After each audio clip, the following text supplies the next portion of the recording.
संध्या की शादी उसके पिता ने शरत से की। शादी के 15 साल के अंदर ही संध्या का परिवार अमीर से गरीब हो जाता है। एक दिन संध्या जब अपनी भाभी से कहती है, भैया माँ पिताजी के बाद अब आप लोगों से ही मेरा मायका है।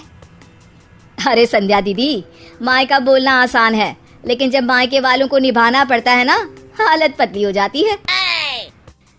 अरे बुआ, कब आई तुम? मुझे बता देती, मैं स्टेशन लेने आ जाता। अरे पहली बार थोड़ी आ रही है जो रास्ता भटक जाती।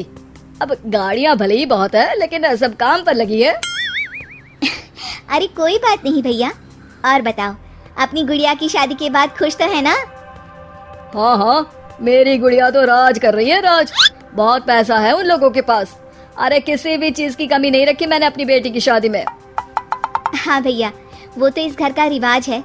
बेटियों की शादी बहुत ही धूमधाम से करते हैं। पिताजी ने भी मेरी शादी में कोई कसर नहीं छोड़ी थी। बस किस्मत मेरी ही खराब निकली। अरे दीदी, अच्छा ये बताओ कैसे आना हुआ और कब का प्रोग्राम है? संध्या पूरे घर को देखती है। उसे अपना बचपन याद आता है कि कैसे उसके पिता ने ये घर प्यार से बनाया था।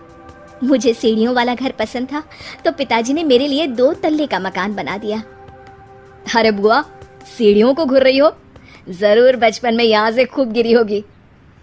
संध्या की आंख से आंसू गिर जाते हैं। वो अपने कमरे में चली जाती है और अलमारी खोलती है। अरे दीदी, अलमारी क्यों छू रही हो? कुछ चाहिए क्या? मुझसे मांग लेती। अरे नहीं भाभी, बचपन से ये अलमारी में मेरे खिलौने और गुड़िया रहा करती थी। हाय रे दीदी, अब क्या बंटवारा चाह रही हैं क्या? संध्या भाभी की इस बात पर घबरा कर वहां से निकल जाती है। अगली सुबह घर में संध्या को न देखकर भतीजा बोलता है, माँ, अरे माँ, ये बुआ दिखाई नहीं दे रही, कहाँ गई? अरे चली गई होगी, कह तो रही थी कि मन नहीं लग रहा है। अरे पापा, ऐसे कैसे बिना बताए चली गई?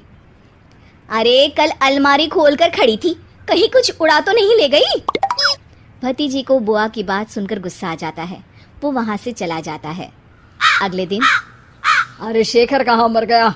तेरी बहन आ रही है ससुराल से, जल्दी जा स्टेशन। और सुन, वो लंबी वाली कार लेकर जाना, उसके पसंदीदा है। ओहो पिताजी, आ जाएगी। कौन सा पहली बार आ रही है? माँ को गुस्सा आ जाता है। हाँ हाँ, अब मेरी बेटी को स्टेशन से खुद ही आना पड़ेगा। वाह जी वाह। शेखर, हुआ क्या है तुझे? क्यों नहीं जा रहा है अपनी बहन को लेने? उसने तेरे लिए क्या क्या नहीं किया, कितना प्यार करती है वो तुझसे। पिताजी, प्यार तो बुआ भी आपसे कम नहीं करती थी। फिर भी उन्हें ना कोई लेने और ना ही कोई छोड़ने जाता है, वो क्यों भला? पिता को गुस्सा आ जाता है और वो उसे थप्पड़ मार देते हैं। अरे बस करो, क्यों आप दोनों उस संध्या के लिए लड़ रहे हो?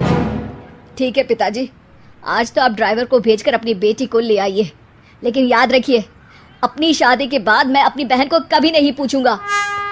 पिता को अपनी गलती का एहसास होता है। आज बुआ का जन्मदिन है, याद तो होगा नहीं आपको?